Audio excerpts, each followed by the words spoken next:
서는 몇 개의 소단락으로 나눌 수 있는데 우리가 지난주까지 보았던 1장부터 4장까지가 믿음으로 구원을 받는다는 이신칭에 대한 내용을 담고 있습니다. 몇 번이나 계속 말씀을 드렸고 또 우리가 잘 알고 있는 것처럼 사람이 구원을 받고 천국에 가려면 원래 하나님이 정하셨던 방식은 행함이 있어서 완전한 겁니다. 그러니까 죄를 하나도 짓지 않으면 구원받을 수 있습니다. 근데 사도 바울이 그렇게 설명하고 논증을 하죠. 그러면 과연 죄를 하나도 안 짓는 사람이 있느냐? 율법을 받지 못했던 사람들을 보면 다 하나님의 뜻이 무엇인지 알기는 하지만 다 죄를 짓는다. 그래서 사형에 처해지는 하나님의 심판에 임하는 심판을 피할 수 없는 그런 지경이 되었다. 그러면 율법을 받고 무엇이 죄인지를 하나님으로부터 교훈을 받은 그런 사람들은 과연 죄를 안 짓느냐? 아니다. 그러니까 무엇이 죄인지를 알아도 율법을 받아도 다 죄를 짓고 그래서 하나님이 내리시는 심판에서 피할 수 없다. 그래서 행함만 놓고 보면 그러니까 내가 완벽하게 행동하고 죄를 안 짓는 것으로 구원받을 수 있는 사람이 있느냐? 한 사람도 없다. 그래서 사도 바울이 그렇게 설명을 하죠. 그러면서 그렇기 때문에 하나님께서 사람을 구원하시기 위해서 자 그러면 죄 안 짓는 거 말고 다른 방식으로 구원을 베풀겠다 하셔서 새로운 길을 열어주셨는데 그게 무엇이냐면 죄를 용서해 주시는 겁니다. 그러니까 이제는 죄를 안 짓는 사람만 구원하겠다 이렇게 하시는 게 아니라 죄 지은 사람에게 내가 너의 죄를 용서해 줄게. 그러니까 믿음을 가지고 나오면 내가 너의 죄를 용서하고 네가 하나님의 자녀가 되게 하고 구원을 얻게끔 그렇게 해줄게. 그렇게 하나님께서 새로운 길을 열어주셨습니다. 그래서 이것에 대해서 1장부터 4장까지 사도 바울이 선포한 것이죠. 그래서 쉽게 이야기하면 완전한 행동으로 죄 없이 사는 모습으로 구원받을 수 있는 사람은 아무도 없고 누구나 다 믿음으로 죄 용서함을 받고 용서함을 받은 사람들이 구원을 누릴 수 있다. 이렇게 선포한 거예요. 그 이후에 이제 오늘부터 5장 내용이 시작되는데 5장부터 8장까지가 또 하나의 단락을 이루고 있습니다. 5장부터 8장까지는 자 그러면 이와 같이 죄사함을 받고 하나님의 자녀가 되는 은혜를 누리면 도대체 구체적으로는 어떤 은혜를 받을 수 있는가 여기에 대해서 이제 상세하게 풀어서 사도 바울이 설명을 합니다. 그래서 이 5장부터 8장까지 내용을 보면 삼위일체 하나님을 기준으로 우리가 성도들이 받을 수 있는 은혜를 설명하고 선포해요. 5장에서는 아버지 하나님, 성부 하나님께서 베푸시는 은혜가 무엇인지를 선포하고 다음 주에 보게 될 6장에서는 성자 예수 그리스도께서 베푸신 은혜가 무엇인지를 설명하고 그 다음에는 7장과 8장에서는 성령 하나님께서 베푸시는 은혜가 무엇인지를 설명합니다. 7장과 8장은 조금 다르게 되어 있어서 7장에서는 율법이 어떤 은혜를 주지 못하는지를 먼저 설명한 뒤에 8장에서 반면 성령님께서는 어떤 은혜를 베푸시는지를 쭉 설명하고 있습니다. 그래서 7장, 8장 같은 방식으로 좀 상세하게 설명한다고 치면 사실은 우리가 지금 5장을 읽지만 5장이 앞부분에 율법은 어떤 은혜를 주지 못하는지 그걸 설명한 뒤에 반면 아버지 하나님이 어떤 은혜를 베푸시는지 이렇게 설명하는 게 조금 더 상세한 설명이 되겠죠. 6장도 마찬가지여서 율법은 왜 은혜를 베풀지 못하는지 이걸 설명하고 나서 그 뒤에 예수 그리스도는 어떻게 은혜를 베푸시는지 이걸 설명하는 게 조금 더 풍성한 설명이 되지 않을까 싶습니다. 근데 바울은 그렇게 설명한 것은 아니니까 그냥 참고적으로 생각하시면 될 것 같습니다. 우리가 오늘 1절부터 11절까지 읽었는데 이 내용이 5장의 전반부거든요. 이 전반부는 똑같은 내용을 2번 반복합니다. 1절부터 5절까지 한 번. 6절부터 11절까지 한 번. 그래서 사실 5장 전체 내용이 다 중요하기는 하지만 1절부터 5절까지만 잘 꼼꼼히 읽고 묵상하시면 사도 바울이 5장에서 선포하려고 하는 내용을 충분히 알게 되는 거예요. 더불어서 한 가지를 더 말씀드리려고 하면 지금 쭉 말씀드린 것처럼 5장, 6장, 7장, 8장은 구원받은 사람들이 어떤 은혜를 받는지에 대해서 설명하고 선포하는 거거든요. 그러니까 내용이 좋은 내용이겠습니까? 나쁜 내용이겠습니까? 좋은 내용이죠. 받는 거잖아요. 다 은혜를 받는다, 구원을 받는다, 복을 누린다, 다 받는 것에 대해서 선포하는 것이니까 내용이 다 좋은 겁니다. 그래서 이 부분을 설교할 때에 늘 제가 신경을 쓰는데 잘 안 되는 부분이 있어요. 그게 뭐냐면 이게 좋은 내용이니까 부드럽고 친절하게 듣기만 해도 기분 좋게 원래 이래야 되는데 이것도 막 이 습성이 있어서 하다 보면 막 소리를 질러가면서 이런 복을 주신다니까 막 이렇게 막 괌을 질러가면서 이렇게 하게 돼서 가급적 안 그렇게 하려고 생각하고 있습니다만 잘 될까는 모르겠습니다. 여튼 이 내용은 참 좋은 내용인 거예요. 그래서 종종 성도들이 그런 얘기 하잖아요. 목사님 너무 야단치거나 꾸지람하는 설교하지 마시고 들으면 너무 좋은 설교 듣기만 해도 막 마음이 기쁜 그런 설교를 해주세요. 그럼 제가 종종 반문하거든요. 그런 내용이 어디 있어야 말이지.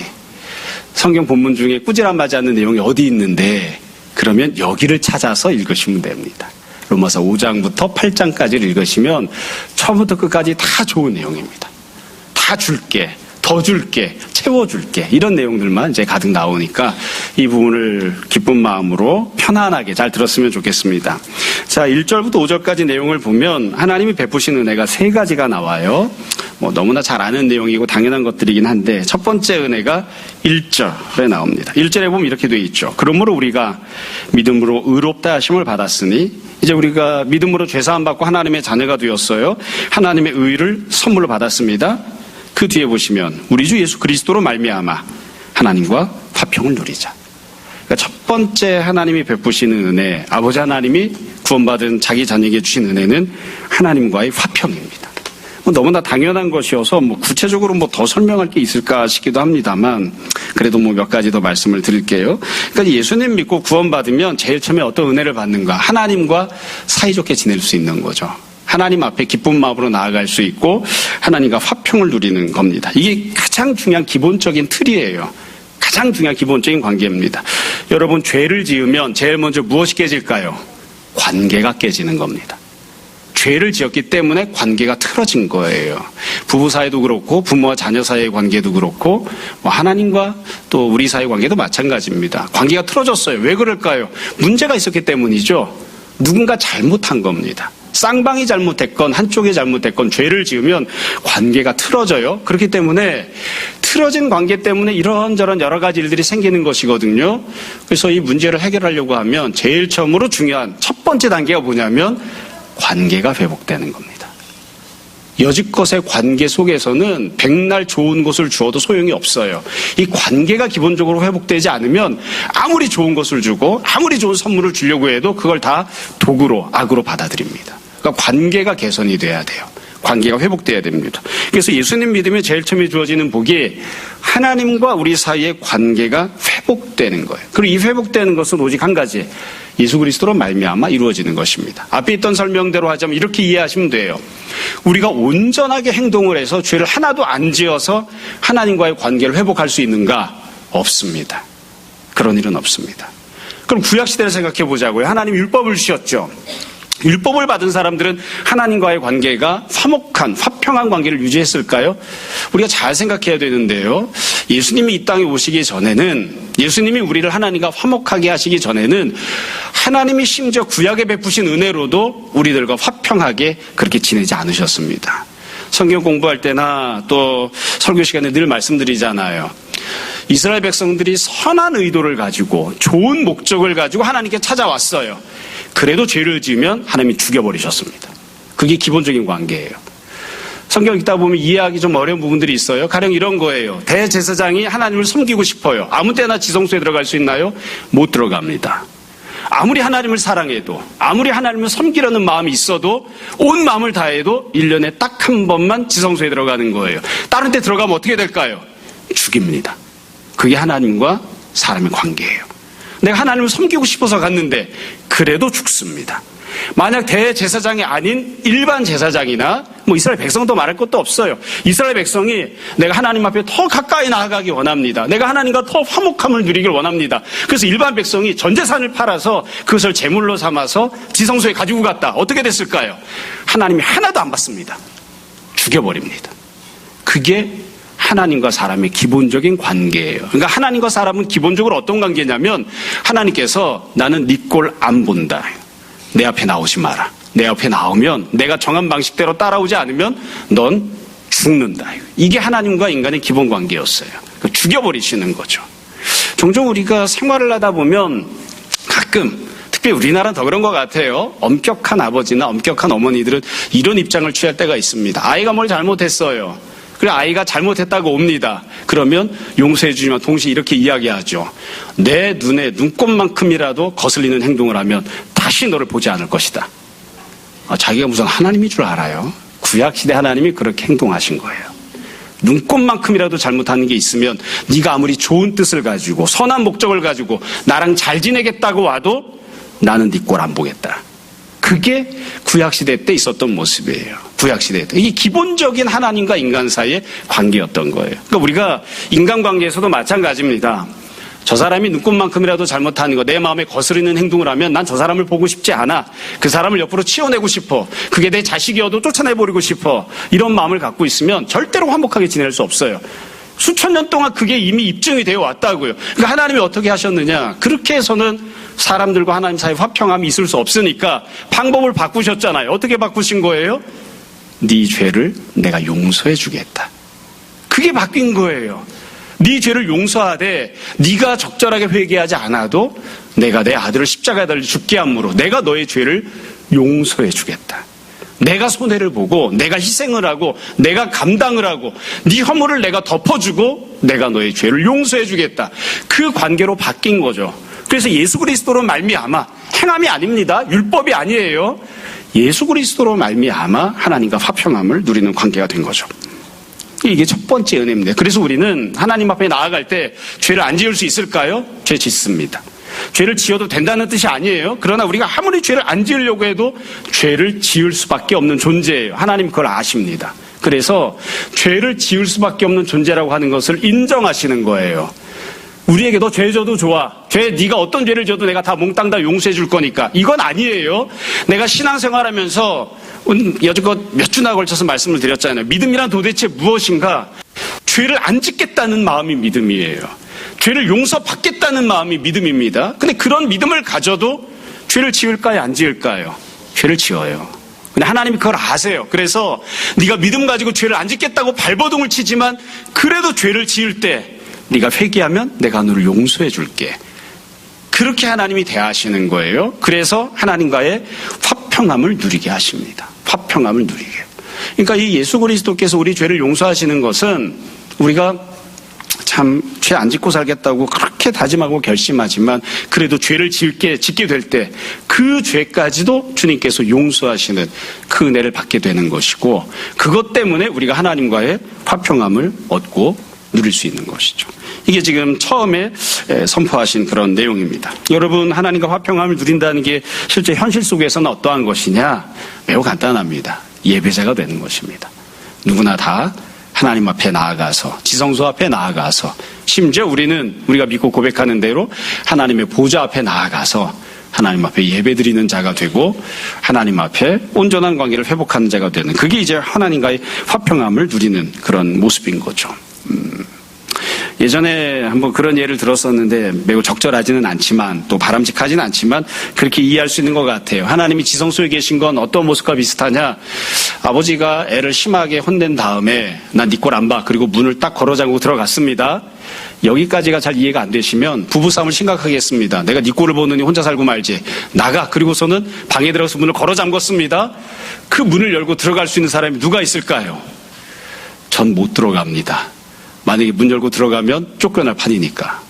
그게 구약의 하나님의 모습입니다. 지성소에 들어가셔서 문을 딱 걸어 잠그신 거예요. 나 네 꼴 안 봐. 그리고 문 걸어 잠그고 들어오신 거죠. 근데 하나님께서 그렇게 안 하시고 예수님을 보내셔서 우리 죄를 용서하시고 내가 이제는 다 용서를 해줄게. 이제는 다 네 허물을 덮어줄게. 앞으로 네가 죄 안 짓겠다고 결심했지만 그래도 또 죄를 지어도 네가 용서를 구하면, 네가 믿음을 가지면 내가 네 죄를 용서해 줄게. 내게로 나오라. 이렇게 말씀하시는, 이게 첫 번째 은혜입니다. 두 번째 은혜가 2절에 나옵니다. 이 추세로 가면 지난주 못지않게 빨리 끝낼 수 있을 것 같습니다. 2절에 보면 두 번째 하나님께서 베푸신 은혜가 나오는데 이렇게 되어 있습니다. 또한 그로 말미암아는 똑같아요. 예수 그리스도로 말미암아 우리가 믿음으로 있는 이 은혜에 들어감을 얻었으며 하나님의 영광을 바라고 즐거워하느니라. 두 번째 은혜는 무엇이냐면 하나님의 영광을 바라보는 것, 하나님의 영광을 즐거워하는 것, 그런 은혜를 베풀어 주신다는 거예요. 이 부분도 우리가 꼼꼼히 잘 생각해 보시면 이미 잘 알고 있는 그런 내용이에요. 사실 여기서 지금 선포하고 있는 이 하나님의 영광을 바라본다, 즉 소망한다, 하나님의 영광을 즐거워한다. 지금 현재는 고통스럽고 어렵지만, 지금 현재는 하나님의 영광이 없지만 장차 앞으로 하나님의 영광을 누리게 될 것이기 때문에 그것으로 인해서 지금도 즐거워한다. 이거는 쉽게 이야기하면 소망을 갖는다는 것인데 사실 이건 우리가 구원을 받았을 때, 하나님께서 우리에게 은혜를 베푸셨을 때 궁극적이고 최종적인 목표가 무엇인지, 목적지가 어딘지를 알려주는 겁니다. 하나님께서 우리의 죄를 용서하시고 화평함을 누리셨어요. 화평함을 우리에게 은혜로 선물로 주셨습니다. 그러면 결국 최종적으로 우리에게 주시려고 하는 은혜는 무엇인가? 우리가 다 하나님의 영광을 보고 만지고 듣고 누리는 자가 되게 하시는 것이, 그것이 바로 하나님이 주시려는 최종적인 목표예요. 그러니까 지금 이 2절 두 번째 은혜는 궁극적으로 어떤 은혜를 받게 되는지에 대해서 말씀하신 거죠. 자, 조금만 더 신경을 써서 생각하고 들어봅시다. 인류 역사상 아담부터 시작해서 지금까지 사람들 가운데 이 땅에서 살아가면서 하나님의 영광을 보거나 만지거나 누려본 사람이 있을까요? 몇 사람 있습니다. 아주 조금. 하나님의 영광을 그렇다면 완전하게 누려보거나 하나님의 영광을 완전하게 본 사람이 있을까요? 없습니다. 단 한 사람도 없습니다. 그러니까 하나님의 영광을 완전하게 보는 건 어디에 가서 볼 수 있을까요? 천국에 가서 하나님 보좌 앞에 서야 볼 수 있는 거예요. 그 이전에는 이걸 누릴 수 있는 사람이 아무도 없었다고요.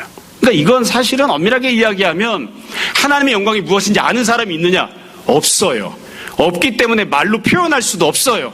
누려본 사람이 있느냐? 없어요. 그렇기 때문에 너는 지금부터 하나님의 영광을 다 누려라, 이렇게 말하기도 어려운 거예요. 나도 모르고 너도 모르고, 나도 누려본 적이 없고 너도 누려본 적이 없거든요. 그런데 우리가 다 소망을 갖는 거죠. 장차 우리가 천국에 올라가서 하나님 보좌 앞에 서면 하나님의 영광을 우리가 다 날 것으로 볼 것이고, 하나님의 영광을 우리가 손으로 만질 것이고, 하나님의 영광을 나는 하나님이 아니지만 더불어 누리는 자가 될 것이다. 그런 소망을 가지고 이 땅에서 지금 살아가는 거예요. 여러분, 에덴 동산에 하나님께서 아담과 하와를 창조하셨을 때를 생각해 보자고요. 하나님이 베푸신 은혜는 세부적으로 둘로 나눌 수 있습니다. 에덴 동산에서 첫째 날부터 여섯째 날까지 하나님이 하늘을 만드시고 땅을 만드시고 바다를 만드시고 온갖 좋은 것들을 다 만드시고 에덴 동산을 만드셔서 어떻게 하셨나요? 아담에게 주셨습니다. 그건 아담 거예요. 아담에게 주셨어요. 네가 누리고 살아라. 그게 아담에게 하나님 베푸신 첫 번째 은혜입니다. 그러면 일곱째 날에는 어떻게 하셨죠? 하나님이 일하는 걸 쉬시고 안식을 누리셨습니다. 늘 던지는 질문이에요. 일곱째 날 하나님이 안식하실 때 어디서 안식하셨을까요? 에덴 동산에서 하나님이 안식하셨다고 생각하십니까? 과연 에덴 동산이 하나님이 안식할 만한 곳일까요? 천만에요. 하나님은 천국 하나님 보좌에서 안식하신 겁니다. 그리고 아담에게 그렇게 말씀하시잖아요. 내가 천국 하나님 보좌에 앉아서 나만 누릴 수 있는 안식을 누리는 것처럼 너도 에덴에서 안식을 누리는 자가 되라. 그게 안식일 명령이에요. 안식 계명이에요. 이 땅에서 살아가는 동안 하나님은 천국에서 안식을 누리고 계시고, 안식은 하나님께 속한 것이니까 조금 더 세밀하게 이야기하면 하나님은 천국에서 하나님 보좌에서 하나님의 영광을 나타내시고 안식을 누리시고 하나님께서 천국에서 평안을 누리고 계세요. 그걸 너도 이 땅에서 에덴 동산에서 흉내내서 본받아서 에덴 동산에서 안식을 좀 누리다가 나중에 너도 천국에 올라와서 영원한 하나님의 영광과 영원한 하나님의 안식을 누리라. 그것을 명령하신 게 안식일 계명이에요. 그게 안식에 대한 복입니다. 그러니까 하나님은 두 가지 복을 아담에게 주신 거예요. 첫 번째는 아담이 이 땅에서 완전히 누릴 수 있는 복을 아담에게 주시면서 누리라고 하셨고, 두 번째는 하나님만 누리시는 귀한 복을 아담이 이 땅에서 잠시 잠깐 일정 부분 그림자 형태로 누리다가 나중에는 천국에 올라와서 그 모든 것을 완전하게 누리는 그 복을 허락하신 거죠. 그래서 엄밀하게 이야기하면 아담도 이 땅을 거니시는, 에덴 동산을 거니시는 하나님을 만나고 함께 대화를 나누곤 했지만, 그러나 아담도 하나님의 영광을 온전하게 완벽하게 다 보거나 다 누린 것은 결코 아닙니다. 그건 천국에 가야 누릴 수 있으니까. 그래서 이 하나님의 영광이 무엇인가 이거 잘 알기 어렵습니다. 그러나 우리가 다 고백하고 소망을 품죠. 지금 우리가 다 비록 알지는 못하지만 이 땅에서 우리가 조금씩만 그림자처럼 받아 누리고 살아가긴 하지만 하나님의 영광을, 하나님의 안식을 우리도 결국 천국에 올라가서 영생을 누리면서 다 누리게 될 것이다. 그런 소망을 우리가 품고 살아가는 거죠. 이게 하나님께서 성도들에게 베푸시는 두 번째 은혜입니다. 예수님께서는 이 말씀을 하시면서 조금 더 상세하게 말씀하셨죠. 우리가 잘 알고 있는 성찬식 설교를 보면 주님 이렇게 말씀하십니다. 나의 평안을 너에게 주겠다. 세상이 주는 것과 같지 않은 하늘에 속한 나의 평안을 너에게 주겠다. 나의 기쁨을 너에게 주겠다. 하나님의 영광, 하나님의 안식, 하나님의 평안, 하나님의 기쁨을 예수님께서 약속하시는 거예요. 그러니까 이 땅에서 너희가 하나님께 속한 하나님의 영광, 하나님의 안식, 하나님의 기쁨, 하나님의 평안을 일정 부분 누리고 살다가 너희가 천국에 올라오면 내가 너희를 맞아주고 그 모든 것들을 다 너희로 누리게 하겠다. 이게 목표치로 하나님이 말씀하신 겁니다. 이게 성도가 받을 수 있는 두 번째 은혜입니다. 그래서 성도들은 다 이와 같은 소망을 품고 삽니다.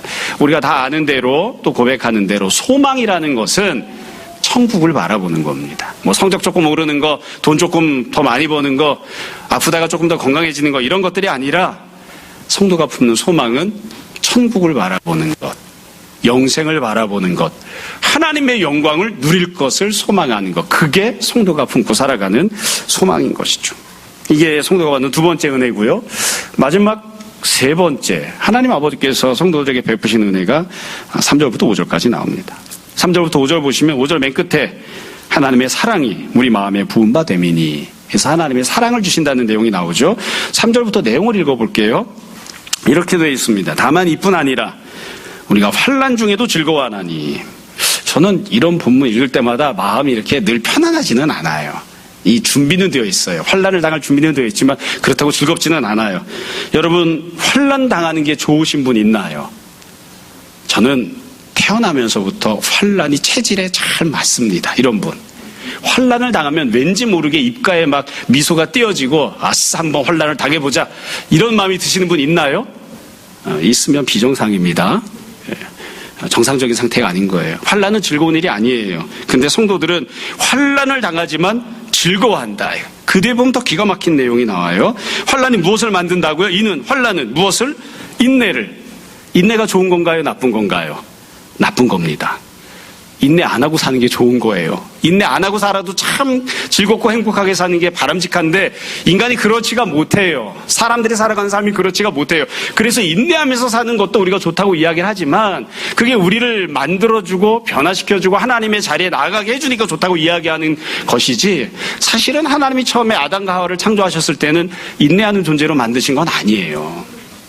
굳이 인내할 필요가 없었어요. 그냥 은혜만 누리고 살면 됐었는데 참 어떤 환난을 당하면 그 환난이 인내를 만들어내고요. 인내는 연단도 안 좋은 내용이죠. 연단은 소망을 이룬 줄 알미로다. 이 내용은 매우 간단해요. 환난을 당했는데 어떻게 즐거워할까요? 성령으로 말미암아. 환난을 당했는데 그게 어떻게 인내로 연결이 되나요? 성령으로 말미암아. 그 인내가 어떻게 해서 소망이 되는 건가요? 성령으로 말미암아. 그 자체는 환난 자체나 인내 자체나 연단 자체는 별로 좋은 것이 아니지만 그렇게 달가운 것이 아니지만 그런 것들을 성령님께서 함께 하시기 때문에 성령님으로 말미암아 그런 것들이 우리에게 유익이 되고 우리에게 은혜가 되고 복이 된다고 지금 말씀하시는 거죠. 그래서 지금 세 번째로 약속하신 건 뭐냐? 하나님의 사랑이 주어진다는 겁니다. 하나님의 사랑. 이걸 달리 표현하면 이렇게 이해할 수 있습니다. 예수는 믿고 하나님과의 관계가 달라졌죠. 하나님과 화목을 누리게 되었습니다. 그러면 주님께서 새로운 소망을 주십니다. 하나님이 어떤 소망을 주시는가? 하나님의 영광을 누릴 자가 되게 하는, 궁극적으로 우리가 다 하나님의 영광을 누릴 거야. 그 소망을 갖게 하십니다. 그게 목표치예요. 그러면 이 땅에서 살아가는 동안에 어떻게 살아야 되는가? 궁극적으로 하나님의 영광을 다 누리게 될 때까지 이 땅에서는 어떻게 사는가? 하나님의 영광을 이루기까지의 과정이 있거든요. 그동안 어떤 방법을 거쳐나가야 되는지를 말씀하시고 또 약속하시는 거예요. 그 과정 속에서 사람은 다 환난을 당한다. 어려움을 만나기도 한다. 죽을 지경을 만나기도 한다. 육적으로 고통당하기도 한다. 가난을 경험해야 하기도 하고 또 질병을 만나야 하기도 하고 다 우리가 고백하는 것처럼 마귀가 판치는 세상에서 살아야 하기도 하고 악한 통치자가 권력을 잡고 지멋대로 날뛰고 사는 그런 세상에서 숨쉬며 견디며 살아야 하기도 합니다. 그런 지경들을 다 당하고 산다고요. 그러나 그 모든 과정 속에서 우리가 다 하나님의 영광을 누리게 되는 그 순간까지 하나님이 우리에게 하나님의 사랑을 베풀어 주십니다. 그게 성도들이 받아 누리는 세 번째 은혜예요. 그러니까 이 하나님의 사랑은 보통 때 주어지는 게 아니라 악하고 힘들게 살아가야 하는 이 세상 속에서 우리에게 주시는 하나님의 은혜인 거죠. 과정 속에서 베푸시는 하나님의 은혜인 거예요.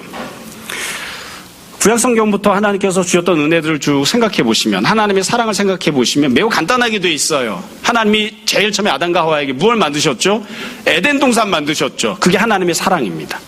에덴 동산을 만드셨어요. 왜 만드셨을까요? 아담과 하와에게 에덴 동산에서 은혜를 잘 받고 살다가 이 땅에서 육적인 삶을 다 마무리하고 죽으면 천국에 올라오라고. 그러라고 에덴 동산 만든 겁니다. 하나님께서 율법을 이스라엘 백성들에게 주셨죠. 율법을 이스라엘 백성들에게 주시면서 약속하셨습니다. 가나안 땅에 들어가라고. 왜 가나안 땅을 주신 거죠? 가나안 땅이 하나님의 사랑이에요. 원래 이스라엘 백성들은, 히브리인들은 애굽에서 종살이하고 살았단 말이에요. 건전해 주시고 인도해 주시고 공급해 주시고 하나님이 준비하셨던 가나안 땅에 들어가서 그곳에서 이 땅에서 하나님 나라를 누리고 살다가 죽은 뒤에 천국에 올라와서 하나님의 영광을 누리라고 가나안 땅을 마련해 주신 거예요. 가나안 땅이 하나님의 사랑이에요. 다윗이 왕이 될 때까지 혹은 믿음의 사람들이 하나님의 뜻을 온전히 이루고 주님 앞에 올라가서 서는 그날까지 어떻게 지냈는가? 환난과 핍박과 어려움들을 많이 당했죠. 죄 때문에 당하는 여러 가지 어려움들도 있었지만 죄 없이 순종하고 헌신하며 살면서도 여러 종류의 다양한 고난들을 당해야 했습니다. 그때마다 하나님께서 건전해 주시고 도와주시고 인도해 주시고 하나님의 사랑을 공급해 주셨죠. 결국 성도가 이 땅에서 살아가면서 궁극적으로 하나님의 영광을 온전히 누리게 되는 그 순간까지 필요한 게 무엇이냐면 하나님의 사랑입니다. 날마다 때마다 여기에서 저기에서 좋을 때나 힘들고 어려울 때나 하나님께서 도우시는, 하나님께서 인도해 주시는 그 은혜를 우리가 누리며 살아가야 하는 것이죠. 그리고 지금 그것을 하나님께서 약속을 해 주시는 겁니다. 설교 시간마다 가정 이야기를 하고 또 학교 이야기를 하고 해서 좀 부담이 되기도 하지만 하나님께서 가정을 왜 만드신 건가요? 이 땅에서 하나님 나라를 누리고 살다가 천국에 올라오라고 가정을 만드신 거죠. 하나님의 사랑이 공급되는 통로로 사용하시고자 가정을 만드신 겁니다. 하나님께서 왜 교회를 세우신 건가요?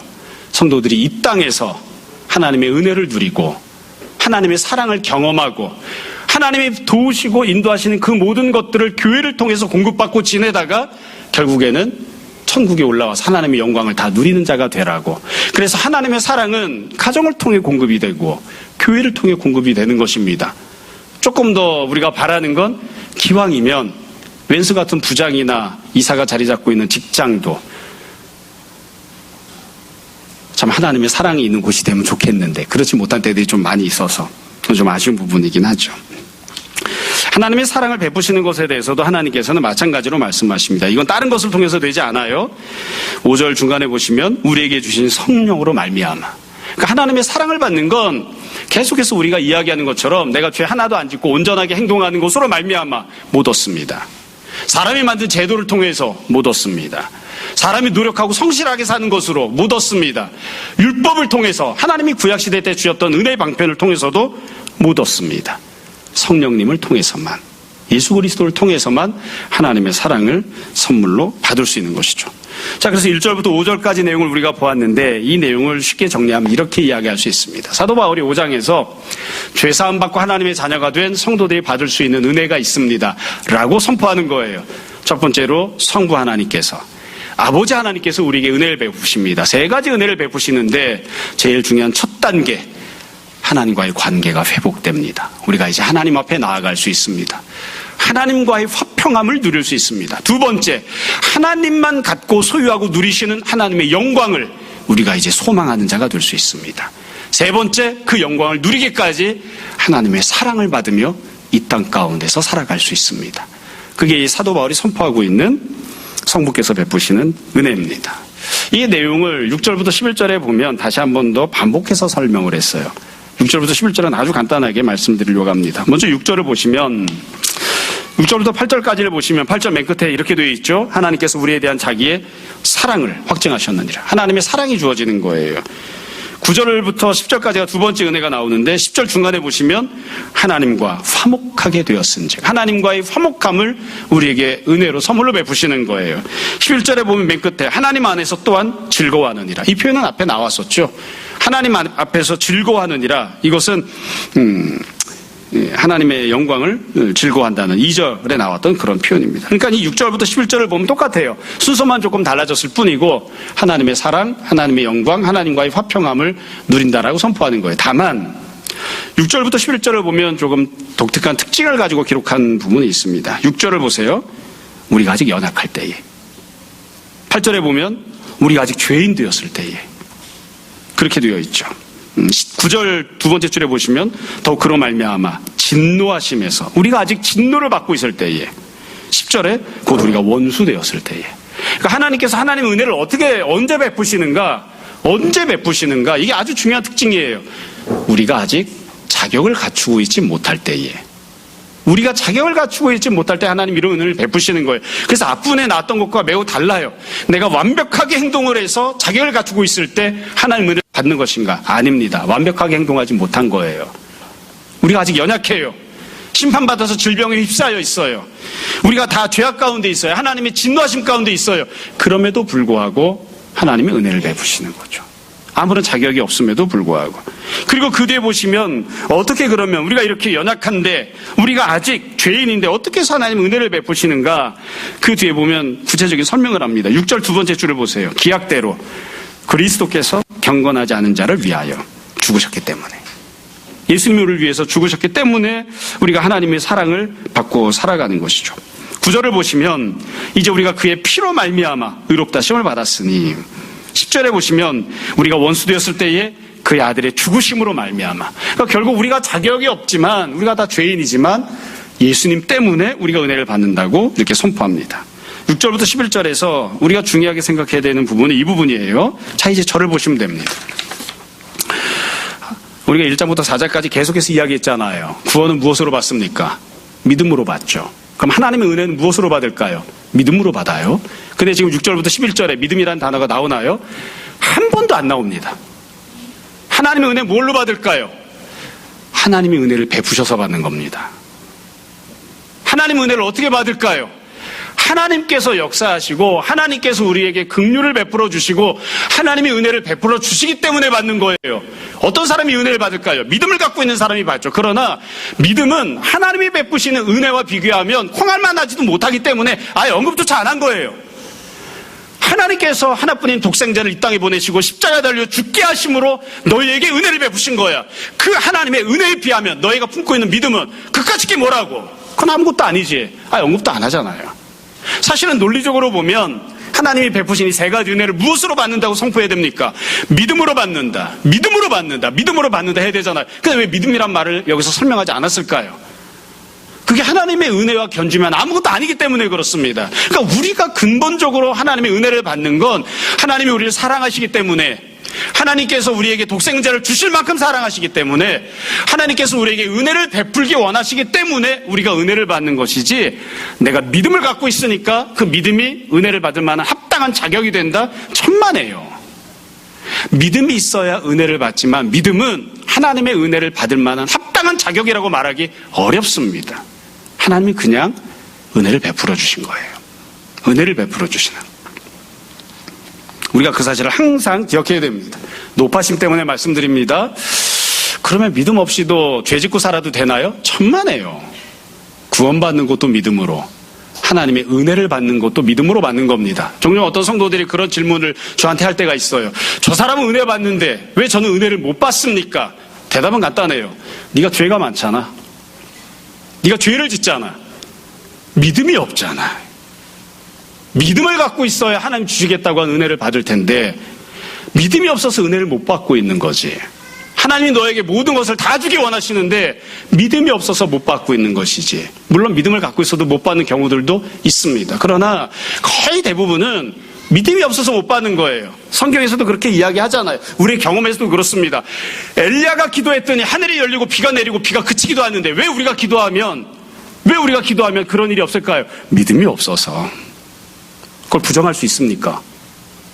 왜 저 가정은 화평한데 우리 가정은 분란이 많나요? 네가 죄를 짓잖아.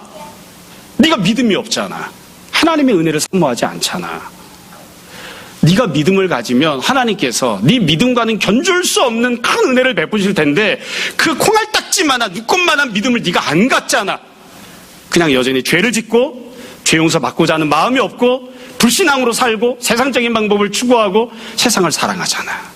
그러니까 은혜를 받지 못하는 것이지. 하나님은 이미 너를 위해 풍성한 은혜를 예배해 두셨다. 네가 믿음이 없어서 못 받는 것이지. 이거 높아심 때문에 말씀드린 겁니다. 믿음을 가져도 하나님이 베푸신 은혜를 내가 믿음을 가졌으니까 당연히 받는 거다. 이렇게 말할 수는 없습니다. 하나님이 은혜를 베푸시는 것이죠. 오늘 말씀은 여기까지입니다. 자, 오늘 말씀을 정리하겠습니다. 처음에는 괌을 지르지 않겠다. 다 좋은 내용입니다. 여러분, 하나님께서 무엇을 주실까요? 어리석은 사람은 이렇게 이야기합니다. 하나님이 구원받은 하나님의 자녀에게 베푸시는 건 성경을 보니까 3가지를 주시네요. 1번 화평, 2번 2가지를 주십니다. 이렇게 대답하는 사람처럼 어리석은 사람이 없습니다. 그 3가지만 주실까요? 3가지만? 다른 거 못 누리는 건가요? 아닙니다. 하나님께서 갖고 계신 모든 것을 주십니다. 하나님을 믿는 성도들에게, 믿음을 갖고 은혜를 구하는 자들에게 하나님께서 하나님 자기 자신을 통째로 그냥 쏟아부어 주십니다. 그게 하나님의 은혜입니다. 그러나 여기서 우리가 오해해서는 안 되는 게 있습니다. 내가 원하는 모든 것을 주시는 것이 아니라 하나님이 주시고자 하시는 모든 것을 주십니다. 문제는 우리가 그걸 원하지 않아서 문제죠. 그렇죠? 내가 원하는 것을 다 주시는 것이 아니라 하나님께서 주시고자 했던 모든 것들을 아무런 장애 없이 믿음을 갖는 자들에게 주십니다. 때때로 여러 목적이 있으셔서 하나님의 때에 하나님의 방식으로 주시기도 하지만 근본적인 하나님의 은혜는 하나님께서 그분이 갖고 계신 모든 은혜를 우리에게 아낌없이 다 쏟아 부어주시는 그런 것들입니다. 두 번째로, 하나님 베푸신 은혜를 잘 생각해 보십시오. 하나님이 우리에게 허락하신 은혜들은 죽은 다음에 천국에서만 받는 것인가요? 이 땅에서도 받아 누리는 것인가요? 사도 바울이 구체적으로 구구절절히 설명하지 않아도 우리가 경험을 통해서도 얼마든지 알 수 있습니다. 하나님께서는 우리가 이 땅에서도 이 모든 은혜를 누리다가 죽은 뒤에 완전하게 그 모든 것들을 풍성히 누리는 은혜를 베풀기 원하십니다. 그래서 성도는 이 땅에서도 이 모든 것들을 다 누릴 수 있습니다. 이 땅에서도 이 모든 것들을 누리며 살아가는 겁니다. 이 땅에서도 하나님은 건져내 주시고 사랑을 베풀어 주시는, 이 땅에서도 우리에게 기업을 주시는, 이 땅에서도 주님께서 치유와 자유케 됨을 허락하시는 그 모든 은혜를 누리고 삽니다. 그러다가 천국에 올라가서 영원한 하나님의 영광과 안식을, 하나님의 기쁨을, 평안을 온전하게 다 누리는 것이죠. 물론 이 땅에서 다 완전히 누리지 못하는 때들도 있습니다만, 그러나 하나님께서 이 땅에서도 천국에서도 육적인 것도 영적인 것도 은혜를 베푸십니다. 마지막으로 3번째로, 아까 드렸던 말씀을 다시 한번 드리려고 합니다. 하나님께서 우리에게 주시고자 하신 이 모든 은혜는 내가 원하지 않아도 강제적으로 누리게 되는 걸까요? 내가 예수님 믿는 사람이 되었으니까 난 그거 원하지 않아. 하나님과 화평함을 누리고 싶지 않아. 난 학원 가서 앉아서 공부하는 게 더 편해. 예배 드리는 것보다는. 그런 사람에게 하나님께서 은혜를 주실까요? 네가 아무리 학원 가서 공부하고 싶고, 네가 아무리 직장에 나가서 돈을 벌고, 네가 아무리 세상적인 일을 해도 나는 너에게 은혜를 줄 거니까 내가 무조건 너에게 은혜를 주겠다. 하나님 그렇게 무조건 베푸실까요? 강제적으로 은혜를 주시나요? 안 그렇습니다. 안 그렇습니다. 그 사실을 꼭 기억했으면 좋겠습니다. 원하는 자에게 베푸십니다. 믿음을 갖고 있는 자에게 베푸십니다. 믿음을 갖고 있는 자에게. 하나님의 은혜 없이는 살 수 없다라고 고백하는 자에게 하나님께서 은혜를 베푸시는 거예요. 예수 그리스도께서 십자가에 달려 죽으셨지만 예수님을 믿지 않는 모든 사람들에게도 강제적으로 구원을 주시는 게 아니에요. 죄사함을 간절히 원하는 자에게, 구원받기를 간절히 원하는 자에게 하나님께서 준비하신 구원을 허락하시는 겁니다. 그래서 이게 참 쉽지가 않아요. 제 살보러 80까지 간다고 예수님 믿지 않고 살면서 하나님의 은혜 없이 사는 게 익숙해진 사람들에게 하나님의 은혜를 사모하고 믿음을 갖고 살아간다는 게 참 쉽지 않습니다. 그래서 하나님이 준비하신 건 무진장 많은데 받아 누리고 사는 사람은 별로 없는, 그게 비참한 우리들의 현재의 모습이 되기도 하는 것이죠. 여러분, 우리의 모습을 다시 한번 잘 생각해 봅시다. 문제를 잘 파악해야 해결책도 잘 정할 수 있습니다. 무엇이 문제인가요? 우리가 왜 이 지경으로 살아야 됩니까? 문제가 무엇입니까? 하나님의 은혜를 받지 못해서 그렇죠. 하나님과 화평함을 누리지 못해서 그렇습니다. 하나님의 영광을 소망하고 살지 않아서 그렇습니다. 하나님의 사랑을, 하나님의 은혜를 받지 못해서 그런 겁니다. 사람은 누구나 다 하나님의 은혜가 필요합니다. 하나님의 은혜를 받지 못하면 그 누구도 사람답게 살 수 없습니다. 하나님과 화평함을 누리지 못하면, 천국에 대한 소망을 품고 살지 않으면, 하나님의 도우심과 하나님의 사랑을 받고 살지 못하면, 그러면 사람은 사람답게 살 수 없습니다. 주께서 우리에게 이 모든 길들을 열어주셨는데 다 믿음으로 사는 사람들이 되어서 날마다 믿음이 성장하고 어제 받은 하나님의 은혜도 귀하고 아름답지만 오늘 더 풍성하고 놀라운 하나님의 은혜를 받아 누리는 자가 되고 그러다가 결국 천국에서 영원한 하나님의 영광을 받아 누리는 우리 모두가 될 수 있었으면 좋겠습니다. 하나님께서 약속하신 모든 귀한 은혜들이 그리고 비록 여기에서 선포하고 설명하진 않았지만 주님께서 우리에게 베푸시려고 하는 모든 아름답고 귀한 사랑들이 우리 모두에게 풍성히 차고 넘치기를 주님 이름으로 축원합니다. 잠시 기도하겠습니다. 오늘 말씀을 정돈해 보시